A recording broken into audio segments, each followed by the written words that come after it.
ರಾಜ್ಯ ಉದ್ಧಾರ ಆಗಿದಂತಲ್ಲ. ಆಯಿತು, ಯೋಗಿ ಆದಿತ್ಯನಾಥರ ಮಾತನ್ನು ಒಪ್ಪೋದಾದ್ರು ಸಹಿತ ಇವತ್ತು ಯೋಗಿ ಆದಿತ್ಯನಾಥರ ಆಡಳಿತದಲ್ಲಿರ್ತಿರುವಂಥ ಉತ್ತರ ಪ್ರದೇಶ ಇಡೀ ವಿಶ್ವದಲ್ಲೇ ಒಂದು ಆದರ್ಶ ಆಗ್ಯದನ. ಅಲ್ಲೆಲ್ಲ ಜಾತಿ ಹೋಗಿಬಿಟ್ಟಿದಾವ. ಈ ಪ್ರಶ್ನೆಗೆ ಉತ್ತರ ಕೊಡಬೇಕಾಗಿ ಇದು ಕೊಡಬೇಕಾಗಿತ್ತು, ಅದನ್ನು ಉತ್ತರ ಕೊಡಬೇಕು. ಜಾತಿ ಹೋಗ್ಯೋದೇನಪ್ಪ ಅಲ್ಲೇ ಜಾತಿ ಬಿಟ್ಟಲ್ಲಿ ವ್ಯವಹಾರ ಆಗ್ತಾಯಿದ್ದ ಉತ್ತರ ಪ್ರದೇಶದಲ್ಲೇ. ಹೌದು, ಹಿಂದೂಗಳೆಲ್ಲ ಒಂದು ಪಟೇಗೆ ಸರಿ, ಆದರೆ ಅಲ್ಲಿ ಅಸಮಾನತೆ ಇಲ್ಲೇನು ಕರ್ನಾಟಕದ ಸಾಧ್ಯನ? ಒಬ್ಬ ಬ್ರಾಹ್ಮಣರ ಹುಡುಗಿ ಒಬ್ಬ ಅತ್ಯಂತ ಕೆಳಜಾತಿ ಹುಡುಗನನ್ನ ಮದುವೆ ಆಗೋದಕ್ಕೆ ಇವ್ರು ಒಪ್ಕೊಳ್ತಾರ? ಅವರಾಗಿ ಒತ್ತಾಯ ಮಾಡಿ ಸರ್ಕಾರ ನಿಲ್ಲಬೇಕಾಗಿ ಇವತ್ತಿಗೂ ಬಸವಣ್ಣವ್ರ ಕಾಲದಲ್ಲಿ ಇದ್ದಂಥ ಪರಿಸ್ಥಿತಿ ಇವತ್ತಿಗೂ ಅಲ್ಲ. ಒಂದು ಅಲ್ಲೇ ಸಣ್ಣ ಜಾತಿಯಲ್ಲೇ ಇದ್ದುಪ್ಪ ಅಂತಂದು ಅಂತರ್ ವಿವಾಹಗಳು ಇದ್ವು ಅಂದ್ರೆ ಎಷ್ಟಲ್ಲಿ ನಡೀತಾ ಇರ್ತದೆ, ಎಷ್ಟು ವಿರೋಧ ಬರ್ತದೆ.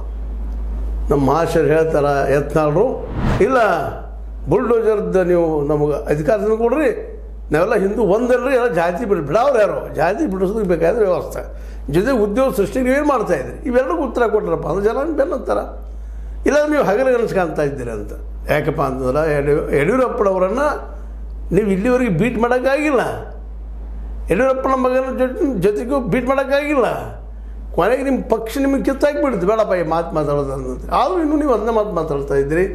ನಿಮ್ಗೆ ತೊಗೊಳ್ತಾರೋ ಇಲ್ಲ ಬೇರೆ ವಿಷಯ, ಬಿ ಜೆ ಪಿಗೆ ಅವ್ರಿಗೆ ಬಿಟ್ಟಂಥ ವಿಷಯ. ಅದು ನೀವು ತೆಗೆದುಕೊಂಡಂಥ ವಿಷಯದಿಂದ ಈ ದೇಶಕ್ಕೆ ಉದ್ಧಾರ ಆಗಿದ್ದ ಜಗಳ ಎದ್ದ ತಕ್ಷಣ ಅವರು ಇದೇ ದೇಶದವ್ರಿ ಮುಸ್ಲಿಮ್ಸು, ಅವರು ಸಹಜದ ತಮ್ಮ ಉಳಿವಿಗಾಗಿ ತಾವು ಏನೋ ಮಾಡ್ಲಿಕ್ಕೆ ಶುರು ಮಾಡ್ತಾರೆ.